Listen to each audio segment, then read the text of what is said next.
Top quality और consistent performance के लिए सिर्फ सिल्वर पंप नाम याद रखना। વાત હવે સુરતની કરીએ। ડબ્બા ટ્રેડિંગ તથા ઓનલાઈન ગેમિંગની તપાસમાં ઈડી જોડાય છે। તમામ આરોપીઓ 5 દિવસના પોલીસ રિમાન્ડ પર છે। વિદેશમાં રોકાણ, બેંક વ્યવહારો, બેંક કીટ અને સિમ કાર્ડ અંગે તપાસ કરવામાં આવી રહી છે। આગામી દિવસોમાં સેબી સહિતની એજન્સીઓ પણ આ તપાસમાં જોડાશે। કૌભાંડમાં અત્યાર સુધી મળી આવ્યા છે 948 કરોડથી વધુના વ્યવહારો। ઉત્તરાયણમાં લજામણી ચોક પાસે બાંધકામ ઓફિસની આડમાં ચાલતું હતું આ સમગ્ર કૌભાંડ। પોલીસે કુલ 8 આરોપીની ધરપકડ કરી હતી અને આ જ મુદ્દાને લઈને તપાસ કરવામાં આવી રહી છે।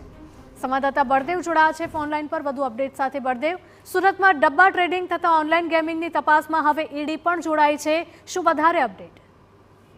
જે રીતે સુરતની અંદર જે એક પછી એક જે ઓનલાઈન જે કૌભાંડ છે તે પકડાઈ રહ્યા છે, કારણ કે સુરતની અંદર જે રીતે અઠવા વિસ્તારની અંદરથી પણ જે રીતે ઓનલાઈન ગેમના નામે જે કરોડો રૂપિયાનું જે ઉચાપાત કરવામાં આવતી હતી તે કૌભાંડ જે એસઓજી દ્વારા ઝડપી પાડવામાં આવ્યું હતું ને ત્યારે વધુ એક જે મોટા વરાછા વિસ્તારની અંદરથી એક જે કન્સ્ટ્રક્શનની સાઈડ ઉપરથી જે રીતે ઓનલાઈન ગેમિંગના નામે જે કરોડો રૂપિયાનું જે કૌભાંડ જે ચાલી રહ્યું હતું, યુએસડીટીના જે રૂપિયા છે ટ્રાન્સફર કરવાનું જે કૌભાંડ ચાલી રહ્યું હતું ને તેની તપાસ કરતા એસઓજી દ્વારા 8 થી વધુ જેટલા આરોપીની ધરપકડ કરી હતી અને મોટા પ્રમાણમાં જે મુદ્દામાલ હતો તે કબજે કરવામાં આવ્યો હતો।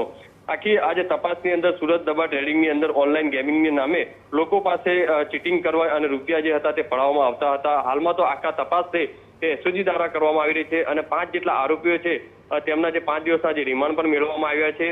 મહત્વની વસ્તુ એ છે આખી તપાસ છે તે કરોડો રૂપિયાનું અંદર જે ટ્રાન્ઝેક્શન થતું હોવાના કારણે હવે સુરત ઈડી દ્વારા પણ આ બાબતે તપાસ કરવામાં આવશે, કારણ કે આવનારા સમયની અંદર આ કરોડો રૂપિયાનો આંકડો પહોંચી શકે છે। આ કૌભાંડમાં વિદેશમાં રોકાણ, આંગડિયા બેંક વ્યવહાર, બેંક કીટ, સિમ કાર્ડ તથા જે અલગ અલગ જે પાસપોર્ટ છે તેની પણ તપાસ કેન્દ્રિત કરવામાં આવશે, કારણ કે ઈડી, આઈટી અને તમામ જે અલગ અલગ જે સેન્ટ્રલના જે એજન્સીઓ છે તે પણ તપાસમાં જોડાશે, કારણ કે ક્યાંક જે સરકારને નુકસાન કરવા માટેનું એક મોટું ષડયંત્ર હોય તે રીતનું લાગી રહ્યું છે।